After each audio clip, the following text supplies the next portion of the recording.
Good morning बच्चों। हम पढ़ रहे थे प्रेमचंद की जो कहानी है दो बैलों की कथा, वो हम पढ़ रहे थे। इसमें हम पढ़ेंगे दो बैलों की कथा का पाठ परिचय। लेखक परिचय हम पढ़ चुके थे। लेखक परिचय और कवि परिचय में से आपके दो क्वेश्चन, एक ही क्वेश्चन आएगा, एक कवि परिचय का और एक लेखक परिचय का। तो ये आपको अच्छे से तैयार कर लेने हैं। तो हम पढ़ रहे हैं दो बैलों की कथा का पाठ का सार। दो बैलों की कथा के माध्यम से प्रेमचंद ने कृषक समाज और पशुओं के भावात्मक संबंध का वर्णन किया है। भावात्मक यानी भावना से जुड़े हुए संबंधों का उन्होंने वर्णन किया है। इस कहानी में उन्हें यह भी बताया है कि स्वतंत्रता सहज में नहीं मिलती, उसके लिए बार बार संघर्ष करना पड़ता है। स्वतंत्र होने के लिए हमें क्या करना पड़ेगा? बार बार संघर्ष करना पड़ेगा। इस प्रकार परोक्ष रूप से यह कहानी आज़ादी के आंदोलन की भावना से जुड़ी है। परोक्ष यानी पीछे से, एक होता है प्रत्यक्ष और एक होता है परोक्ष। प्रत्यक्ष यानी सामने और परोक्ष यानी पीछे से। परोक्ष रूप से मतलब आंतरिक रूप से यह कहानी आज़ादी के आंदोलन से जुड़ी हुई है। मतलब दो बैलों के माध्यम से हमें आज़ादी के आंदोलन को यहाँ प्रकट किया गया है। इसके साथ ही इस कहानी में प्रेमचंद ने पंचतंत्र और हितोपदेश, हित धन उपदेश, संधि विच्छेद करेंगे तो दूसरे के हित का उपदेश की कथा परंपरा का उपयोग और विकास किया है। अब शुरू कर रहे हैं हम दो बैलों की कथा कहानी आपकी। जानवरों में गधा सबसे ज़्यादा बुद्धिहीन समझा जाता है। बुद्धिहीन यानी जिसमें बुद्धि नहीं होती। हम जब किसी आदमी को परले यानी दूसरे दर्जे का बेवकूफ़ कहना चाहते हैं तो उसे गधा कहते हैं। मतलब किसी व्यक्ति को बेवकूफ़ बताना होता है तो हमारे यहाँ गधे शब्द का प्रयोग किया जाता है।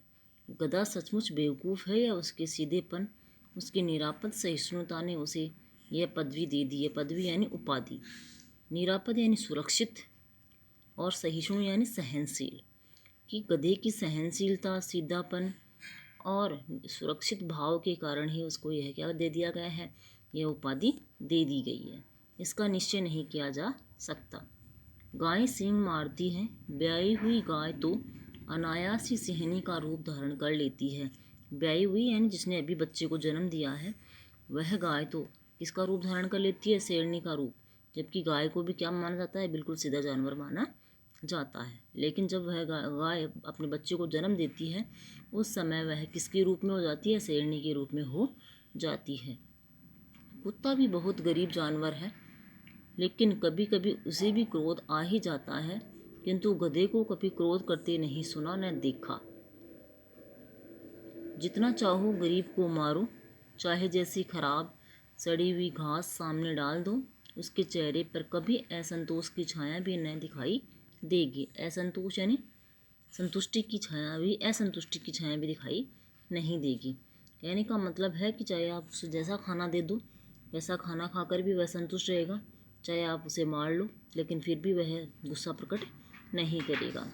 बैसाख में चाहे एक आध बार कुलेल कर लेता हो, बैसाख महीने का नाम है, पर हमने तो उसे कभी खुश होते नहीं देखा। कुलेल यानी खेलना, क्रीड़ा करना। उसके चेहरे पर एक विषाद स्थायी रूप से छाया रहता है। विषाद यानी दुख। उसका चेहरा हमेशा दुखी ही रहता है।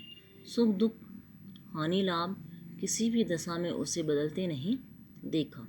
ऋषियों मुनियों के जितने गुण हैं वे सभी उसमें पराकाष्ठा को पहुंच गए हैं। पराकाष्ठा यानी अंतिम सीमा को।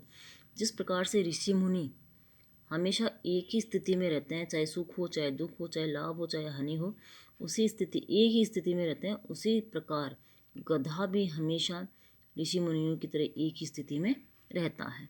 पर आदमी उसे बेवकूफ़ कहता है। सद्गुणों का इतना अनादर कहीं नहीं देखा।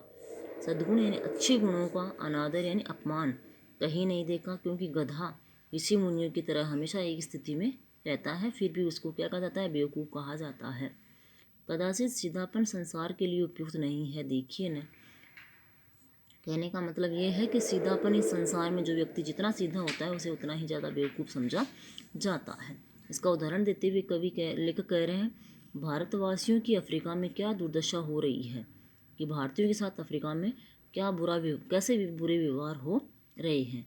क्यों अमेरिका में उन्हें घुसने नहीं दिया जाता? बेचारे शराब नहीं पीते, 4 पैसे कुछ समय के लिए बचा कर रखते हैं, कुछ समय यानी बुरे समय के लिए बचा कर रखते हैं। जैसे भारतीय व्यक्तियों का उदाहरण दे रहे हैं। जी तोड़कर काम करते हैं, किसी से लड़ाई झगड़ा नहीं करते, 4 बातें सुनकर गम खा जाते हैं, मतलब किसी की दूसरे की 4 बातें भी सुन लेते हैं फिर भी बदनाम है। कहा जाता है जीवन के आदर्श को नीचा करते हैं। भारतीयों के लिए कहते हैं कि जीवन के आदर्श को ये क्या कर रहे हैं, नीचा कर रहे हैं, उसको कमज़ोर मान बता रहे हैं। अगर वे ईंट का जवाब पत्थर से देना सीख जाते, मुहावरा है ईंट का जवाब पत्थर से देना मतलब मुकाबला करना, तो शायद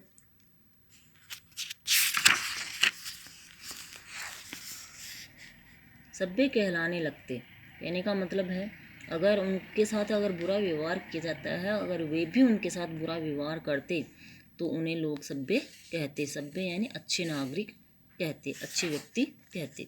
लेकिन वे किसी का जवाब नहीं देते, अपने काम से काम रखते हैं, इसलिए उनको बेवकूफ़ समझा जाता है, माना जाता है। जापान की मिसाल सामने है कि जापान के लोगों ने इसका क्या दे दिया, उदाहरण प्रस्तुत कर दिया। एक ही विजय ने उसे संसार के सभ्य जातियों में गण्य बना दिया। जापान के एक विजय प्राप्त करने के बाद जापान संसार के सभी सभ्य जातियों में उनकी गिनती होने लग गई है। इस प्रकार आगे आपका नेक्स्ट वीडियो में। धन्यवाद।